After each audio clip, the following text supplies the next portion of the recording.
sempre fui um aluno que tive muita dificuldade com a disciplina de língua portuguesa, sempre foi uma pedra no meu sapato. Eu prestei o concurso para o TRT da primeira região, Rio de Janeiro, consegui gabaritar toda a parte de português. Hoje, além de aluno, eu sou colega de trabalho dele no TRT e queria aqui deixar o meu agradecimento, o meu abraço para o professor Marcelo Rosenthal. Fui aluna dele, preparatório para o TRT de uma forma muito rápida. Eu aprendi o português, fiz o concurso, fui aprovada e sou servidora do TRT desde então. O professor Marcelo Rosenthal, ele está ali para ensinar a gente a colocar o X no lugar certo na hora da prova. Quando eu comecei a estudar, uma das grandes dificuldades que eu tive foi na matéria de língua portuguesa. Eu tinha uma dificuldade absurda com interpretação, com sintaxe, com morfologia. Depois que eu estudei com ele, efetivamente, eu consegui passar no concurso da Polícia Civil, do Tribunal Regional do Trabalho, para a Polícia Rodoviária Federal, onde eu exerço minhas atividades hoje, uma atividade brilhante, que eu sou apaixonado. O Marcelo Rosenthal foi fundamental na minha aprovação, me ajudou bastante e eu sou agradecido. Um grande abraço para ele. Meu nome é Rodrigo, eu sou analista administrativo do IBAMA. Eu me dei muito mal no início, eu reprovei em todos os concursos que eu tentei e eu tinha um pouco de dificuldade nessa disciplina em concurso e não vinha me dando muito bem nos concursos que eu tentava. E eu me dediquei muito à disciplina de português, eu corrigi muitas provas com o professor Marcelo Rosenthal, eu virei muitas madrugadas estudando português com ele. Dediquem-se ao português, escolha um professor bom como o professor Marcelo Rosenthal, que facilita muito a sua caminhada, facilita muito a sua aprovação, que é o objetivo de todo mundo que inicia o concurso público.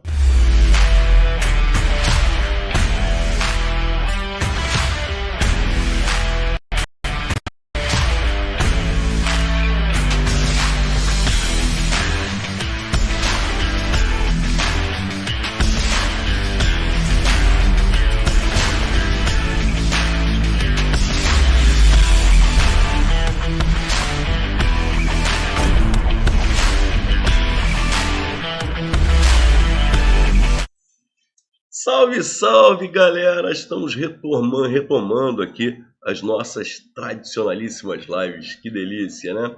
As nossas quintas-feiras, certo? E hoje nós temos uma correção de provas.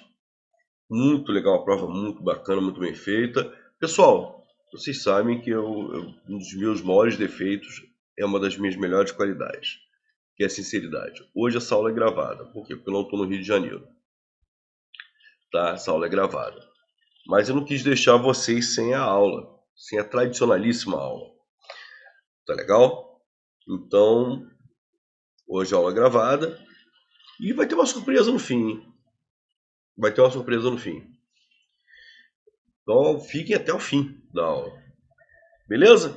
Maravilha? Vamos lá, vamos começar o trabalho. Essa prova, né, aliás, como a gente faz com todas as provas, depois de um tempo a gente tira do ar, né? Então, por exemplo, essa prova vai ficar uns 15 dias.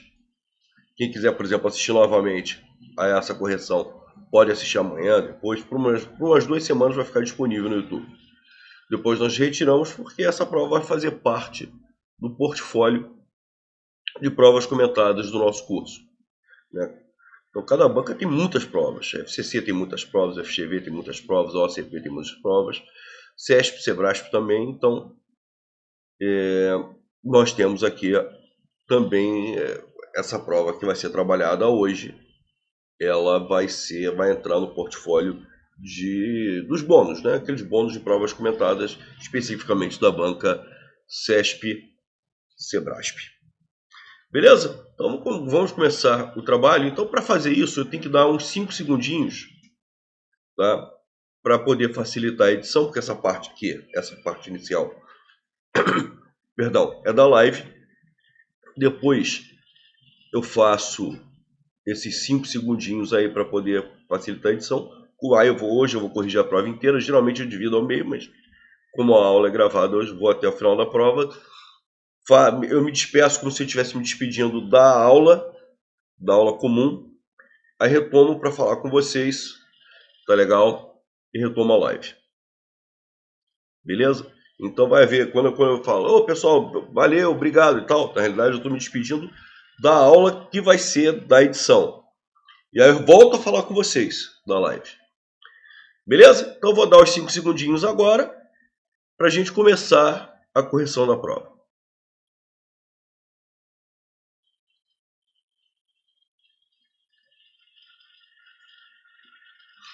Olá pessoal, vamos lá, vamos corrigir a prova de auditor fiscal de tributos municipais da Prefeitura de Mossoró, no Rio Grande do Norte.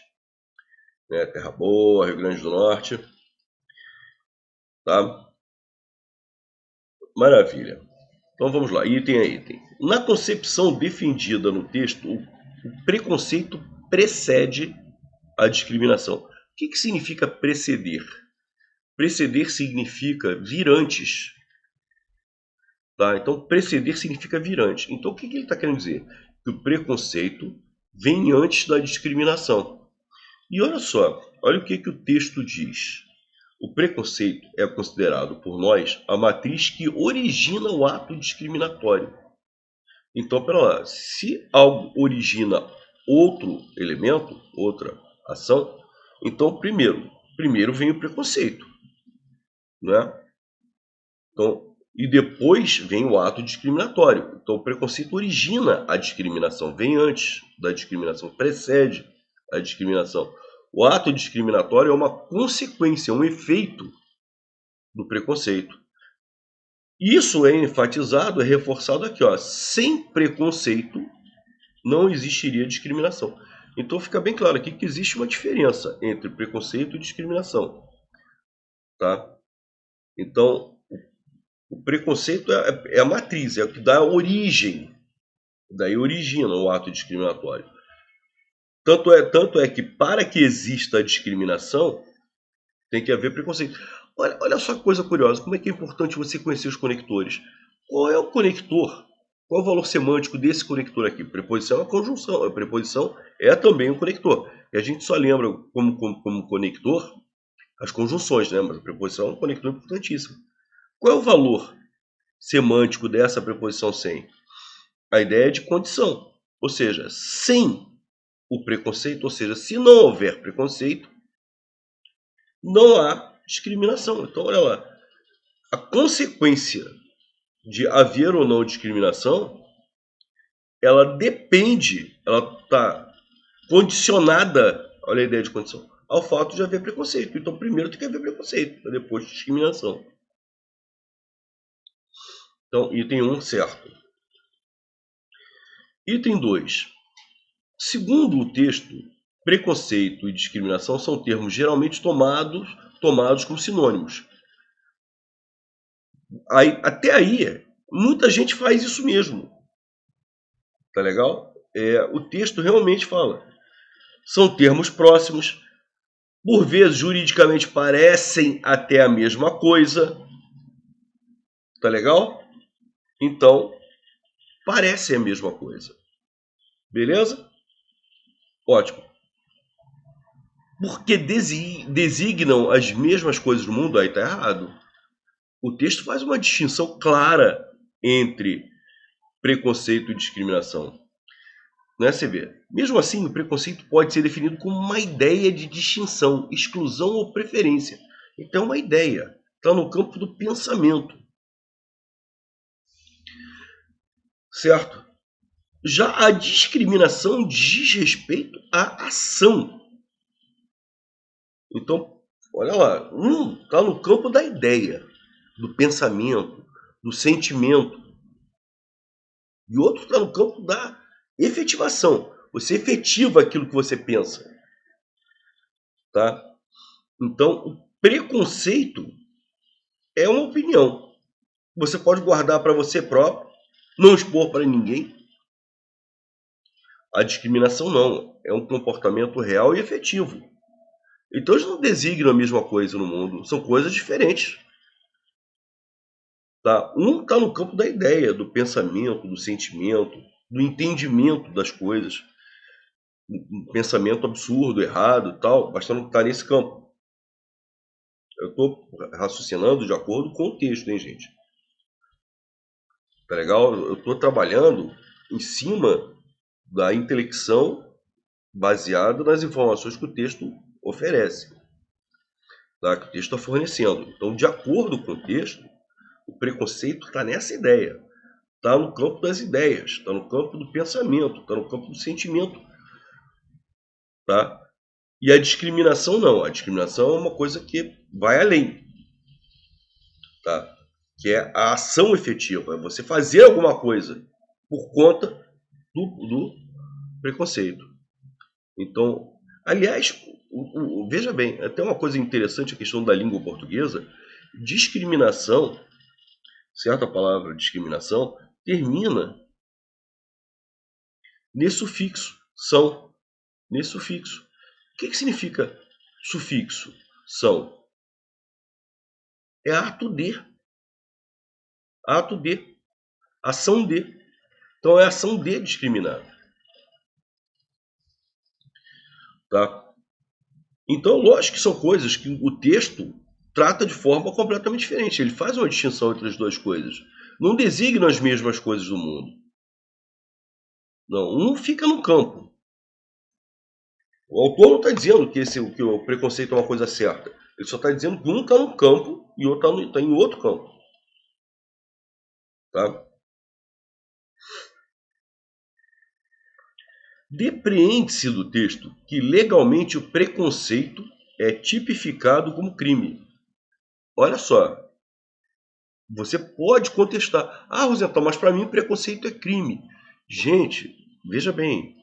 A interpretação do texto tem que ser baseada nas informações que o texto fornece. Guarde opinião. A minha interpretação desse item não bate com a minha opinião. Bate com a leitura que eu estou fazendo no texto. Então, o que o texto diz? O texto confirma isso que está escrito no item? Ou você contesta essa informação que está escrito no item? Não pelo seu sentimento, não pelo seu pensamento, mas sim pelo que o texto fornece. Olha lá. O texto diz claramente, segundo um pensamento, o preconceito a rigor não é crime. Então, espera lá. O preconceito não pode ser tipificado como crime. O que é crime é discriminação.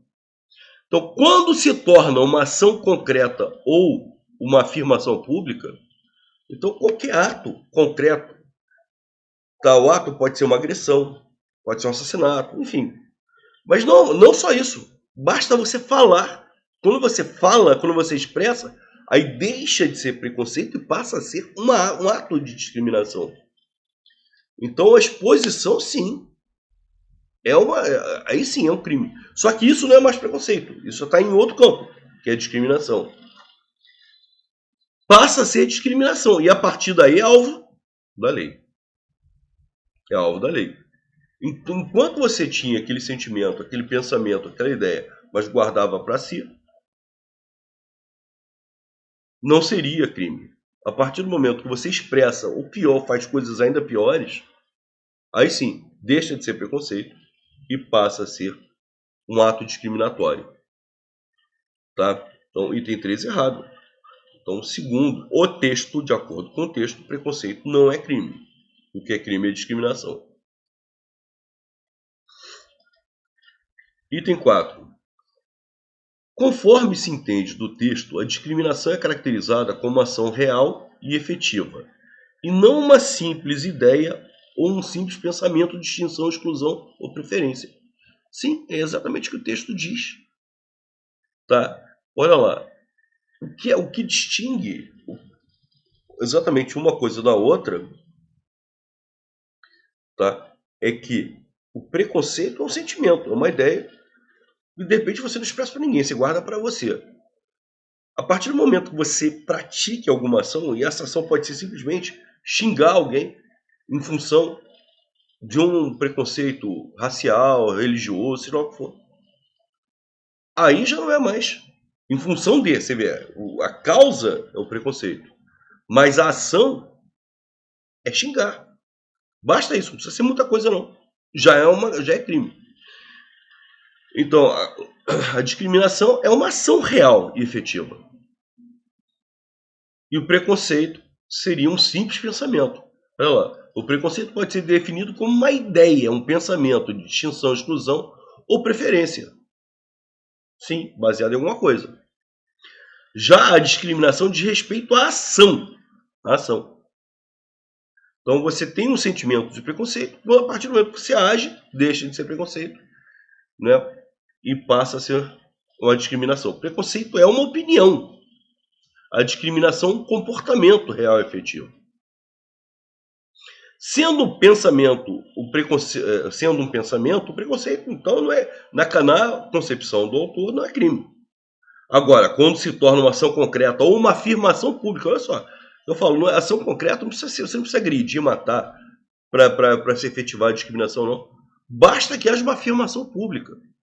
Você está no meio de pessoas e você falar coisas sobre algum grupo. Então deixa de ser preconceito e passa a ser discriminação. Então, a grande diferença entre um e o outro está nisso. Um está no campo do pensamento da ideia, o outro está no campo da ação. Então, item 4. Perfeito. Item 5. Questão muito legal de concordância. Caso o vocábulo complementada fosse flexionado no singular, no masculino, complementado, a correção gramatical do texto seria mantida, apesar de alteradas as relações de concordância. Se complementada assume a forma feminina, é porque está determinando algum elemento feminino, e está mesmo. Olha lá, como se depende do texto da Lei 7.716, de 5 de janeiro, que é complementada pela lei tal. Então, o que é complementada? É a lei. Então, a relação de concordância que é estabelecida aqui é entre complementada e lei. É a lei que é feminina. Certo? A lei é complementada pela lei nova, pela outra lei. Beleza. Se ele passasse para complementado, que é masculino, ele já não poderia mais fazer a relação de concordância com lei, né? Passa a ser com texto. É esse texto da lei que é complementado pela lei tal, pela lei 9.459. Então, sim, posso falar com toda certeza, tá? Eu posso dizer que as relações de concordância são alteradas. O texto continua coerente? Continua. Né? Eu falo assim, se depende do texto da lei, se é o texto da lei complementado ou a lei complementada, no fundo até o sentido é o mesmo. O sentido é basicamente o mesmo. Então, continua correto gramaticalmente. O sentido continua basicamente o mesmo, a coerência é totalmente mantida, agora a relação de concordância é alterada. Porque se é tendo uma forma feminina, está relacionado a um elemento, e a forma masculina está relacionada a outro. Tá? Vocês têm que ter atenção, gente, é o que está escrito aqui. Por exemplo, se ele coloca que são alteradas as relações de sentido. Não. Mas ele não está falando isso, está falando em relações de concordância. Bom, vamos lá. A questão número 6, no fundo, é uma questão de crase, né? Essa questão que a gente vai ver. Sem prejuízo gramatical e dos sentidos do texto, sem prejuízo da correção gramatical. Cara, o sentido do texto, se você colocasse a palavra qualquer, não alteraria. Tá? Já a discriminação de respeito a qualquer ação decorrente, é verdade, é uma ação qualquer. Qualquer ação decorrente de preconceito é uma discriminação. Tá? Então, o emprego de qualquer manteria o sentido original. O problema todo é o seguinte, é que antes de qualquer não pode haver artigo. Se não pode haver artigo, consequentemente não pode haver crase. Tá legal? Então, tanto é verdade que a ação é um substantivo feminino. Tá? De respeito, aí você tem a preposição a, mais o artigo a, de a ação. Certo? Ótimo. Vamos substituir ação por ato? Ficaria já a discriminação de respeito ao ato decorrente. Beleza? Aí eu tenho a preposição a e o artigo o de o ato. Por isso, inclusive, que a ação leva a crase. Mas vamos fazer o seguinte, vamos substituir colocando a palavra ato, mas com qualquer antes. Não ficaria de respeito ao qualquer ato ou de respeito a qualquer ato? De respeito a qualquer ato. Ou seja, repare, quando encaixei a palavra qualquer antes de ato, eu não consegui colocar artigo. Por quê? Porque antes de qualquer você não pode usar artigo. Não pode usar o artigo masculino, Da mesma maneira, você não pode usar o artigo feminino. Se você não pode usar o artigo feminino, quando você insere a palavra qualquer entre o a e ação, consequentemente, você teria que eliminar a crase. Teria que ser a qualquer ação.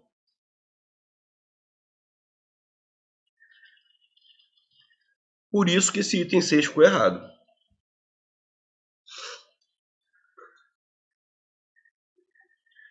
Item 7. No último período do primeiro parágrafo, o emprego da vírgula após discriminação é obrigatório. Gente, esse item é lindo, lindo, lindo. O preconceito é uma opinião, a discriminação é um comportamento. Gente, este é aquele caso, tá, da elipse. Essa vírgula substitui a forma verbal é. Tá? Também chamado de zeugma. Zeugma é um tipo de elipse. O zeugma é uma elipse de uma palavra que já foi usada anteriormente. Que já foi, né? Já foi usada aqui. Tá? Na realidade, é uma subdivisão de elipse. Esta vírgula aqui é aquela que se chama de vírgula vicária, que ela é substitutiva de um termo anterior. Geralmente, 95% dos casos, de um verbo, que é justamente o que acontece aqui, da forma verbal é. Então, essa vírgula aqui é obrigatória sim, ela substitui o verbo. Tanto é que a ausência da forma verbal é faz com que você faça uma pausa aqui, estabeleça uma pausa. O preconceito é uma opinião, a discriminação um comportamento real e efetivo.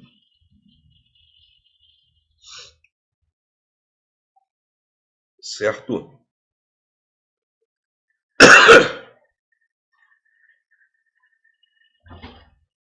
No primeiro período do segundo parágrafo, a substituição da forma verbal é pela expressão se trata de, manteria a correção gramatical do texto, ao mesmo tempo proporcionaria maior grau de formalidade.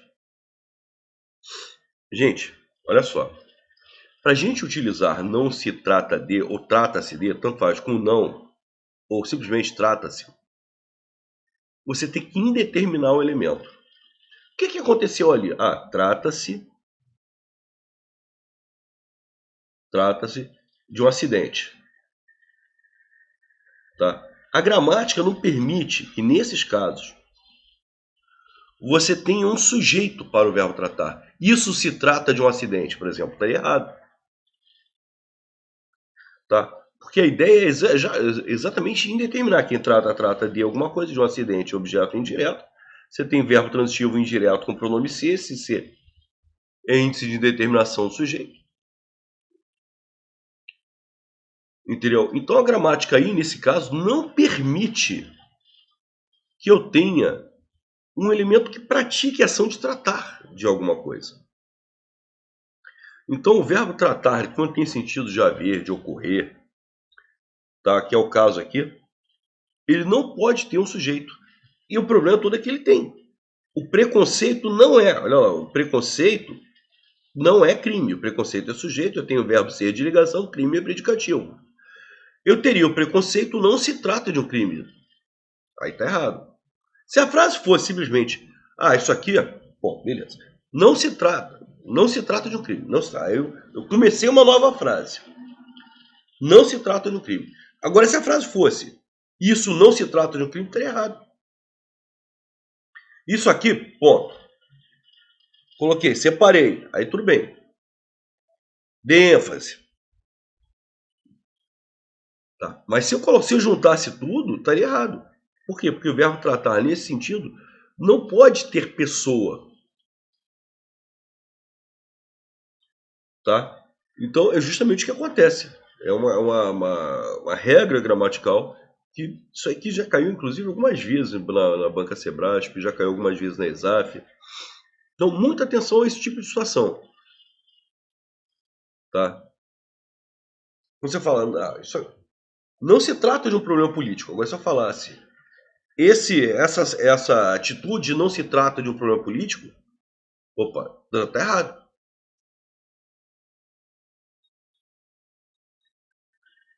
Tá? Pelo caráter impessoal que esse ser aqui dá à estrutura.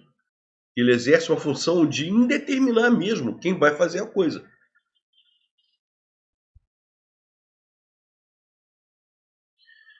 O Questão número 9. No segundo período do parágrafo, o pronome se, que está aqui, poderia ser deslocado para depois da forma verbal torna, escrevendo-se torna-se. Não, gente, não posso fazer isso de jeito nenhum. Por quê? Porque o quando é uma conjunção subordinativa,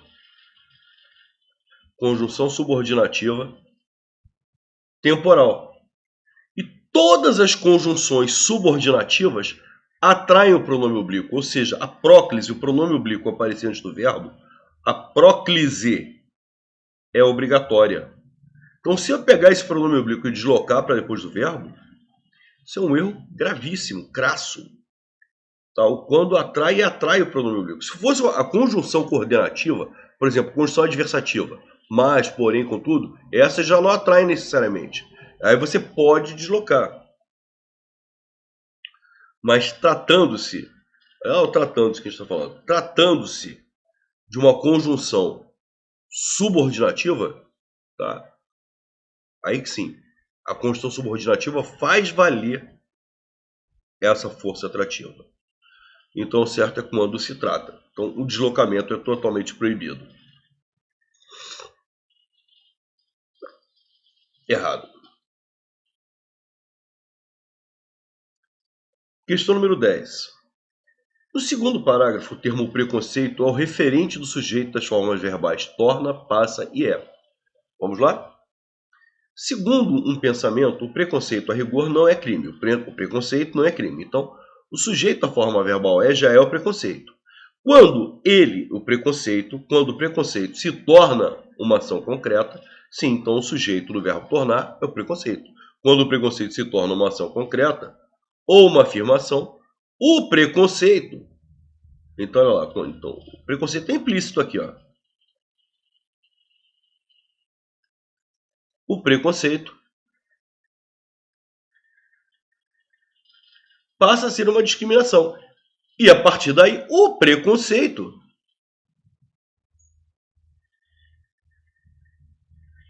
passa a ser uma discriminação. O preconceito é alvo de lei.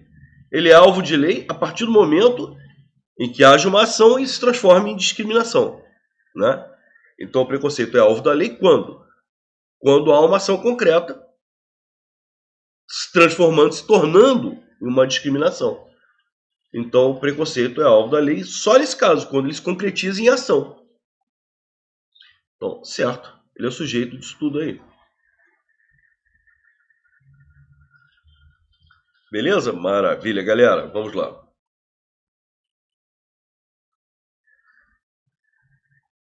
Questão número 11. Depreende-se do texto que o fenômeno das notícias falsas surgiu na Grécia Antiga. Será que surgiu? Olha lá, o que o texto diz. Olha só, gente, a gente tem que trabalhar com elementos de contestação. O texto diz que foi na Grécia Antiga que surgiu ou falou simplesmente que lá existia? Olha só, olha o que o texto diz. Muitos comentadores têm chamado a atenção para o fato de que a falsidade não é um fenômeno integrante. Já existia no tempo dos gregos, tá? Tudo bem, já existia no tempo dos gregos? Já existia. Inclusive o pretérito, o emprego do pretérito imperfeito, que dá a ideia de passado com valor costumeiro, habitual, duradouro. Ele nem usou o pretérito perfeito, que dá a ideia de coisa pontual, uma coisa que foi ali que seria o início de tudo. Não. Então lá já havia esse fato, já havia uma coisa costumeira, habitual. E o texto, em momento algum, afirma que começou lá. Então, gente, preste atenção. O texto disse que lá existia. Então, eu consigo contestar com tranquilidade. Não, o texto não informa. Há uma diferença assim, abissal, enorme, entre dizer que lá se iniciou, tá, e que lá existia. Então, eu consigo contestar tranquilamente essa informação. Surgiu, começou lá? Não, o texto não me diz isso. Eu contesto. O texto diz que lá existia, realmente. Mas não que começou lá. Tudo começou lá, não. O texto não diz que tudo começou lá. Isso é totalmente absurdo. Tá? Então aqui, já existia no tempo, mais recentemente, aí já nem fala mais sobre a questão dos gregos. Então lá já existia, já. Mas começou lá, não sei. Tá? Questão número 12. De acordo com o texto, as notícias falsas são criadas com propósitos comunicativos bem definidos. Sim. Olha lá. Notícias falsas costumam ser definidas como notícias, histórias, boatos, fofocas, rumores que são deliberadamente criadas para... Olha como é que é importante vocês conhecerem os conectores, gente. Novamente, olha lá a preposição. Não é? Ele fala em propósito. O que significa propósito? Propósito significa objetivo, finalidade, intenção, certo? Para significa a fim de. Tá, esse a fim, vou deixar bem claro aqui, tá? A fim é separado. A fim de, com a finalidade de, certo? Com o objetivo de, ou seja, com o objetivo de. Essa conjunção aqui estabelece uma ideia de finalidade, de fim, de objetivo. Então elas são criadas, as mentiras são criadas para quê? Um propósito bem definido. Para ludibriar ou fornecer informações enganadoras. Então, há um propósito definido sim, há uma finalidade bem constituída, bem clara nessas ações. Bom, olha lá. De fato, se a expressão significar a criação de informação falsa, movida pelo propósito de enganar, então sim, a informação falsa tem o propósito, a finalidade, o objetivo, a intenção de enganar. O conceito está longe de ser novo. Realmente, né? Ele já existia lá na Grécia Antiga. E a gente nem sabe se começou lá, mas lá já existia. Então, há o propósito, sim, de enganar.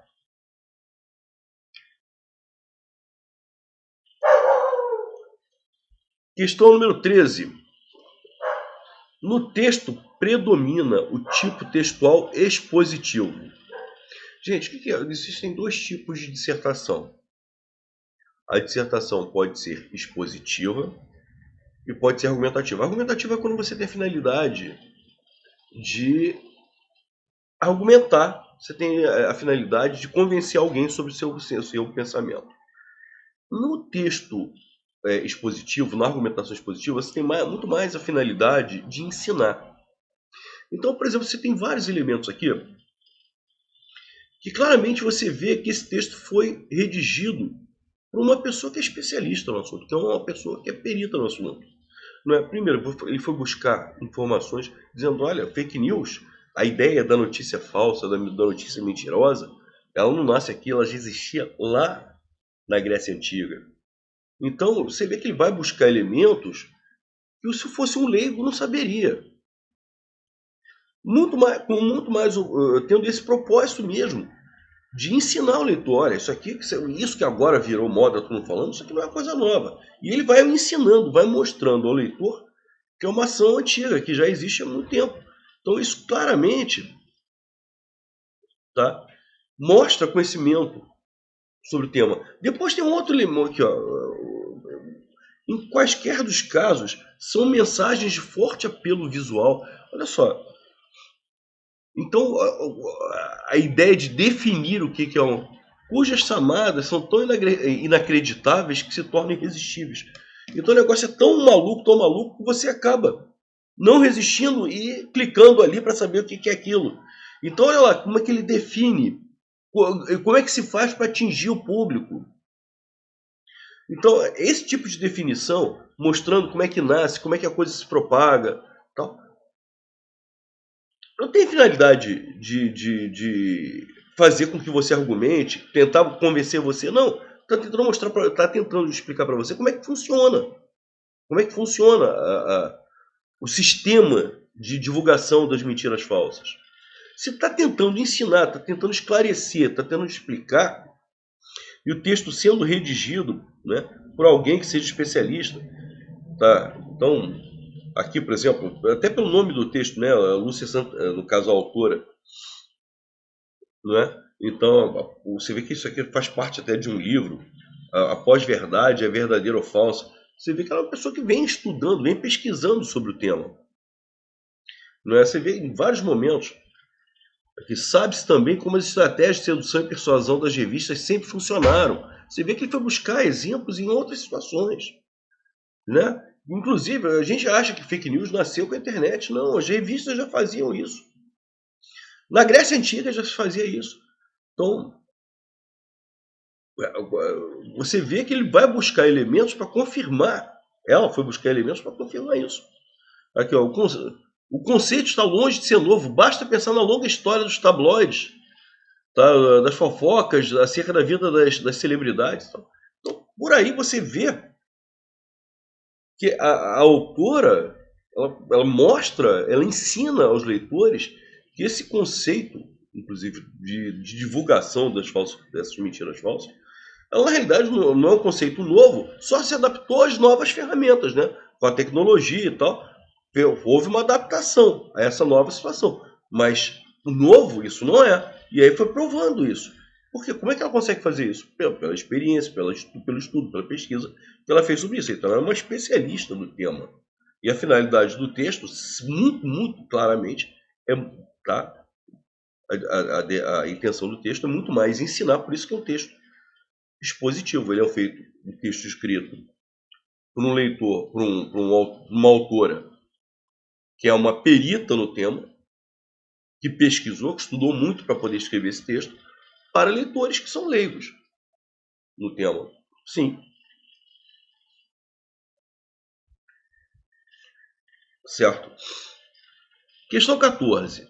No último período do texto, o referente do vocábulo cujas é chamadas. Não, olha lá. Cujas concorda com o termo seguinte, que é chamadas. Tá? A finalidade de cujo, cuja, cujos, cujas é estabelecer uma relação de posse entre o termo seguinte e o antecedente. Tá? E o antecedente é que é o referente.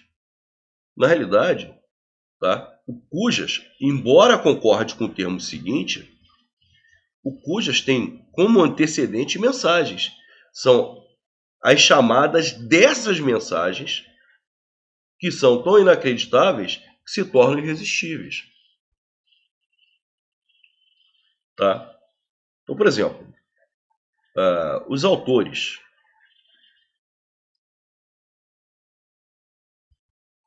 de cuja apostila gosto são aqueles: São João e Paulo. Pronto, fica mais claro. São João e Paulo. Esse cuja aqui, ele assume a forma feminina e singular porque ele concorda com apostila, que é feminina e singular. Sim, concorda com o termo seguinte. Mas ele é referente a autores. Essa apostila é desses autores.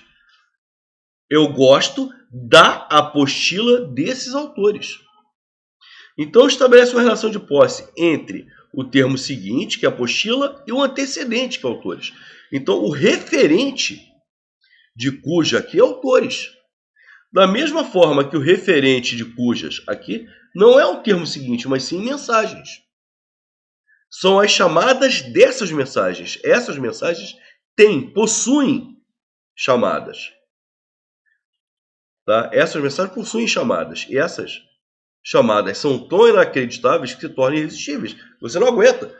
Mata você de curiosidade. Aí você acaba pesquisando, acaba clicando lá, tentando saber o que é. Nessa hora você acaba caindo na armadilha lá deles. Né? Enfim, então, gente, cujo, cuja, cujos, cujas, esse pronome relativo, ele vai concordar com o termo seguinte. Tanto é que a gente não pode usar cujo o, cuja a, cujos os, cujas as por causa disso. Porque o cujas, ele já vai concordar. Então, cujas as chamadas, isso é um erro grosseiro. O cujas já concorda com o elemento seguinte. Mas ele estabelece uma relação entre o termo seguinte e o elemento que ele determina. Ele determina o termo seguinte, mas ele faz referência ao antecedente, estabelecendo uma relação de posse entre os dois. Então ele está se referindo a mensagens. Então, item 14 Errado. Item 15. No primeiro período do terceiro parágrafo, a forma verbal significar corresponde à terceira pessoa do singular do futuro do subjuntivo, cujo emprego, tá?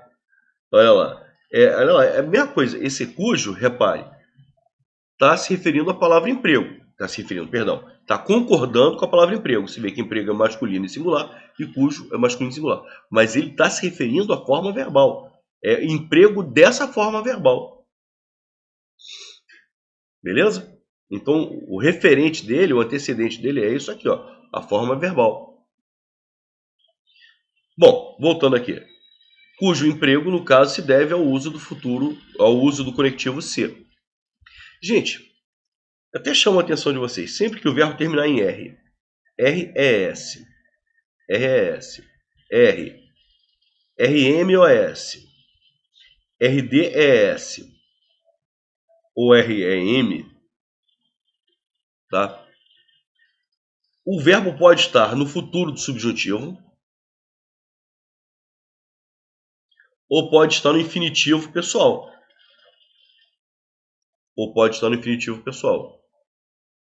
Tá? O que vai determinar se ele vai estar no futuro do subjuntivo ou no infinitivo pessoal é o elemento que vem antes. Você quer ver uma coisa curiosa? Depois de cantar, irei embora.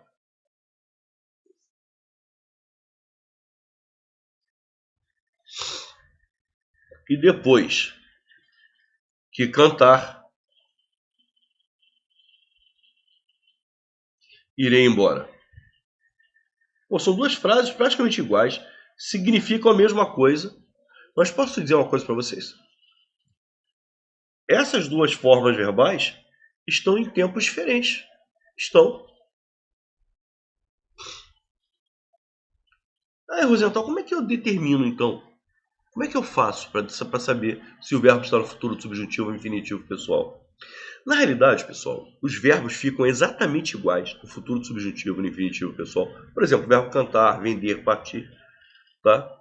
Ficam exatamente iguais no futuro do subjuntivo e no infinitivo pessoal. Vender eu, venderes tu, vender ele, vendermos nós, venderes vós, venderem eles. Vendermos, por exemplo, pode ser futuro do subjuntivo, pode ser infinitivo pessoal. E o que vai determinar se é um ou se é outro é o contexto. Então, os verbos regulares ficam exatamente iguais nesses tempos. E aí entra o macete. Se você conseguir substituir por fizer, o que acontece? Os regulares ficam iguais, mas os irregulares ficam diferentes. Fazer é um verbo irregular. Se você substituir e bater fizer, é futuro do subjuntivo. Se você substituir e bater fazer, é infinitivo pessoal. Então, depois de cantar, depois de fazer. O primeiro verbo está no infinitivo, porque eu substituí por fazer. Então, esse primeiro verbo está no infinitivo. Agora, depois que cantar, irei embora. Depois que fizer o trabalho, fizer. Olha lá, depois de fazer o trabalho, fazer infinitivo. Depois que fizer o trabalho, futuro do subjuntivo. Então, se eu substituir cantar por fizer, é porque eu tenho o verbo no futuro subjuntivo.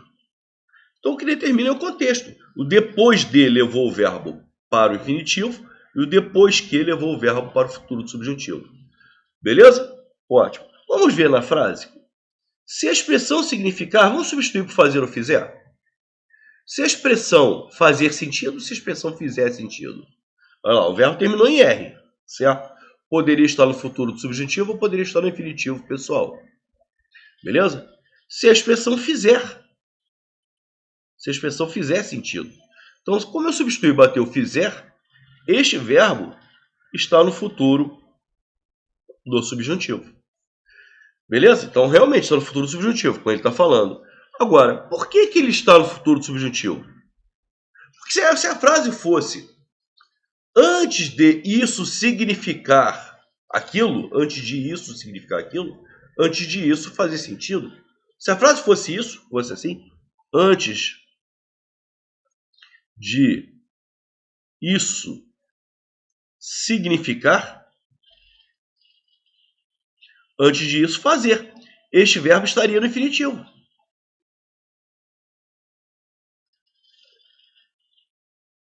Por quê? Porque eu substituí por fazer. Então, o que determina é a construção da frase. Se o verbo vai estar no futuro do subjuntivo ou no infinitivo pessoal. E o que fez com que esse verbo estivesse no futuro do subjuntivo, tanto é que eu pude substituir significar por fizer, foi justamente a conjunção ser. Se a frase fosse antes de a expressão, depois de a expressão, convém a expressão fazer sentido. Em outra construção, em outro contexto, em outra frase, este verbo aqui estaria no infinitivo. Então, sim, foi por causa deste ser aqui que eu posso afirmar. Realmente, essa forma verbal de significar, nesta frase, está no futuro do subjuntivo.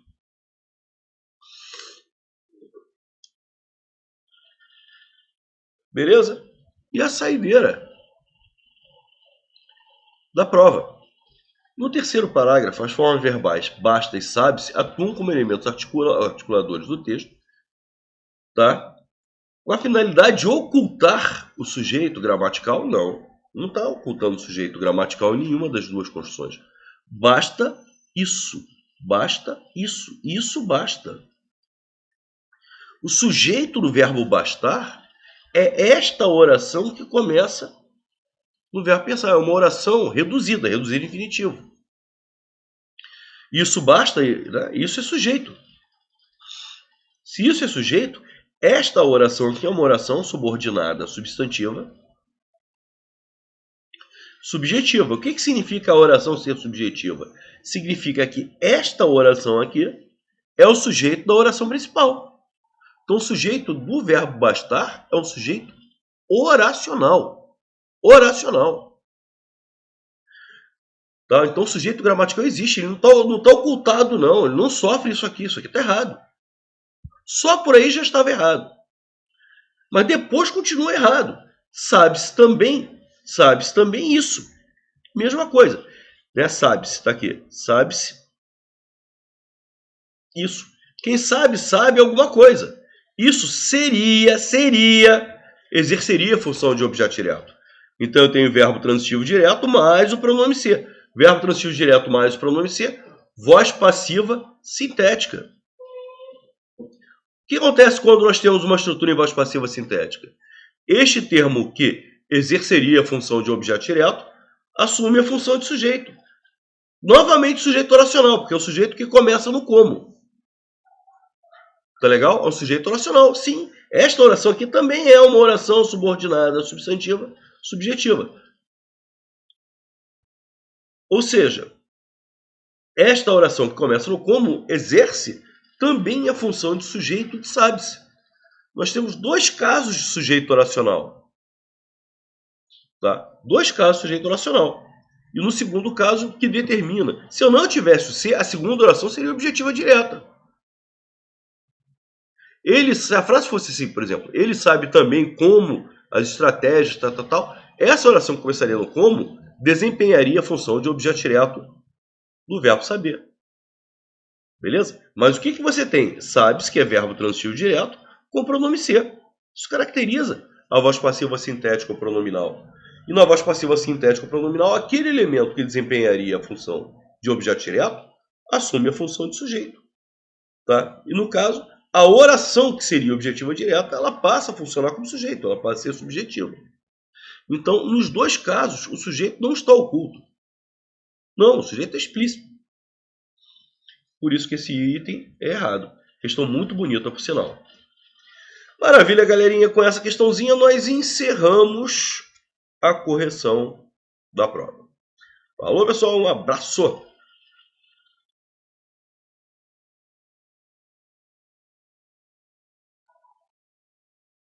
Vamos lá, pessoal. Agora vamos nos despedir aí da live, né? Se você gostou da aula, então nós temos uma surpresinha agora, tá? Então você pode aprender todo o conteúdo de português para concurso da mesma forma que você aprendeu hoje, tá? O que acontece, pessoal? O curso, tá?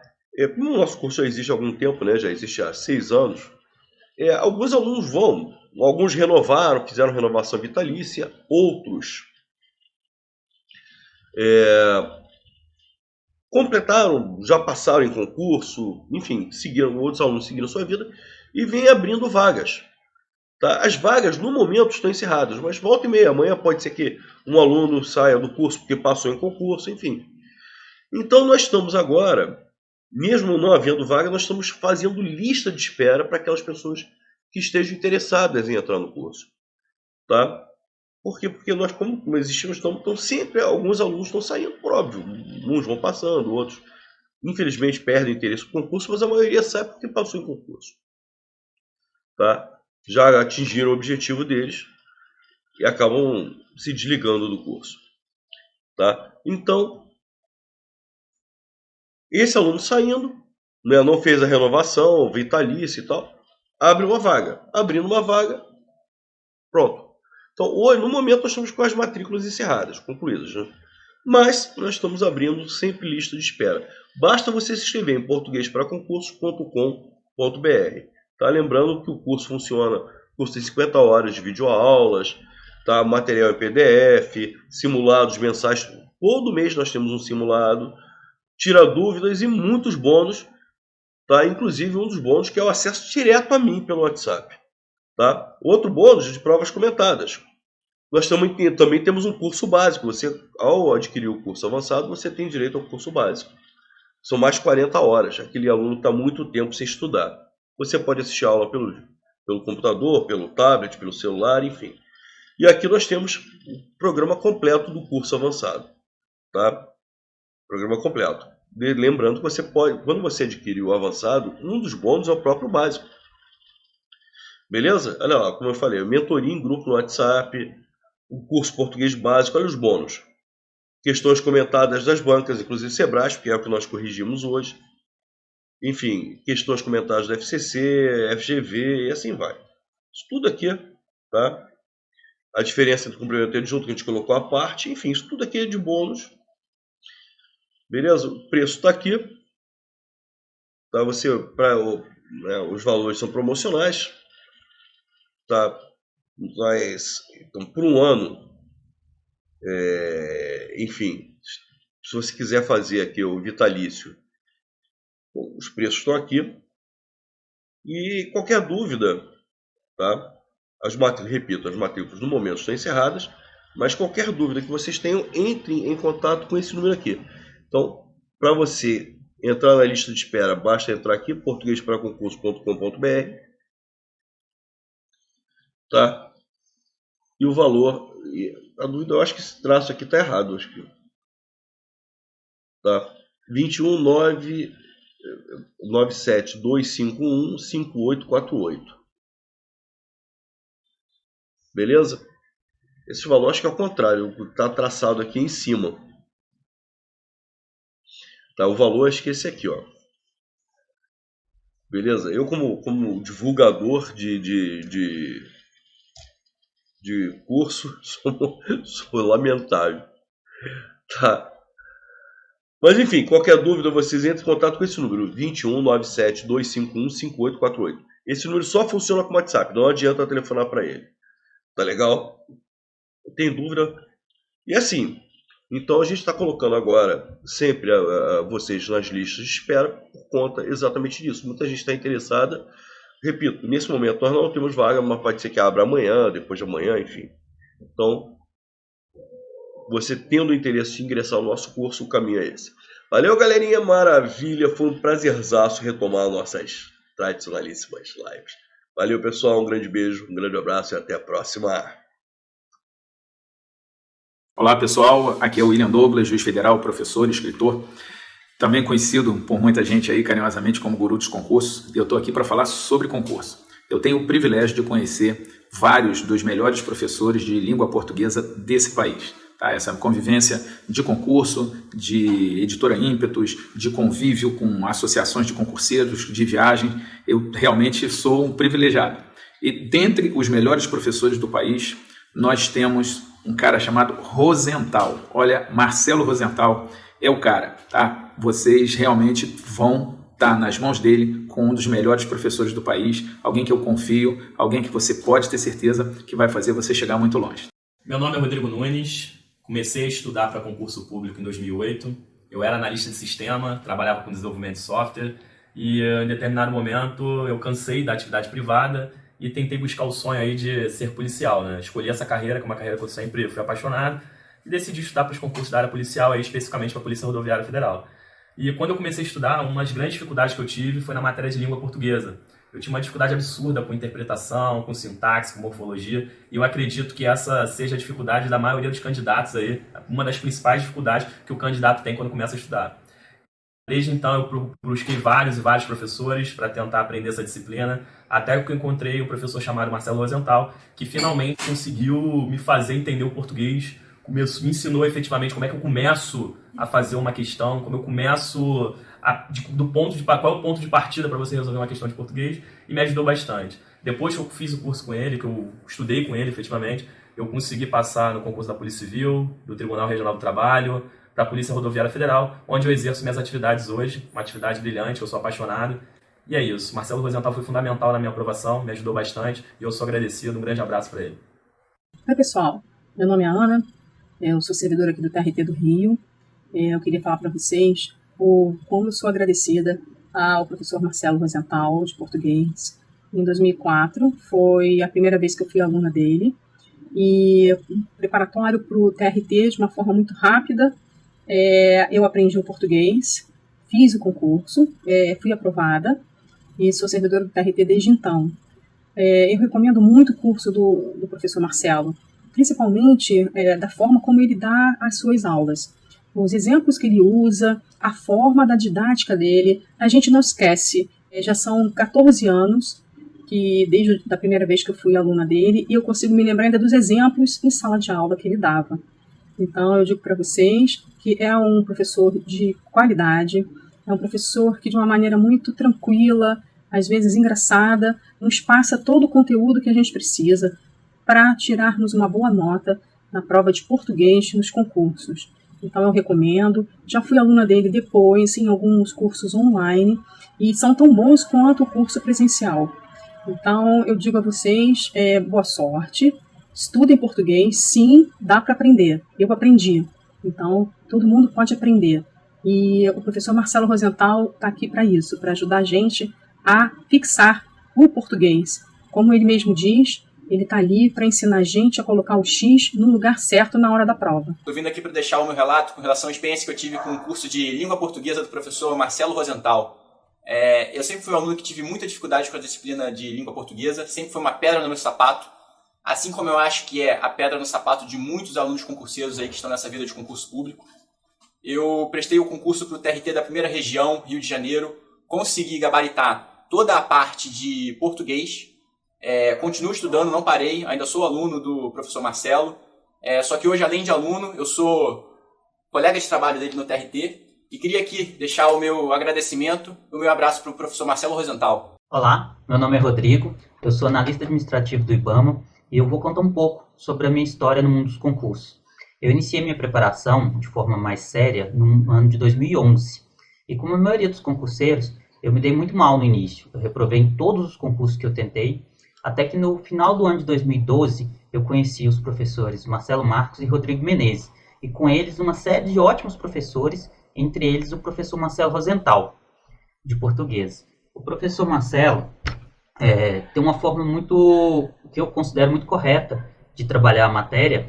Ele trabalha tanto a questão da gramática quanto a questão de interpretação e leva as duas lado a lado.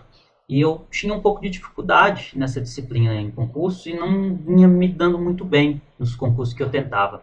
Naquele ano em especial, final de 2012 para 2013, houve uma série de concursos e foi o ano em que eu mais fui aprovado em concurso e eu me dediquei muito à disciplina de português. Eu corrigi muitas provas com o professor Marcelo Rosenthal, eu virei muitas madrugadas estudando português com ele. E tinha um concurso em especial que eu queria muito ser aprovado aquele ano, que era o concurso do MPU, e o professor Marcelo, nas vésperas do concurso, em uma revisão, ele conseguiu acertar diversas questões que vieram a cair, e eu fui muito bem naquela prova, eu fui aprovado, eu tomei posse no MPU, cheguei a ser servidor, e com grande contribuição do professor Marcelo Rosenthal. Eu sou muito grato a ele. Eu recomendo a todo mundo que está para fazer concurso que não deixe o português de lado, estudem, porque português é uma das bases mais importantes para o concurso, ela embasa a interpretação de textos para as demais disciplinas. Então, quem vai fazer concurso, dediquem-se ao português, escolha um professor bom, como o professor Marcelo Rosenthal, que facilita muito a sua caminhada, facilita muito a sua aprovação, que é o objetivo de todo mundo que inicia o concurso público. Boa sorte a todos.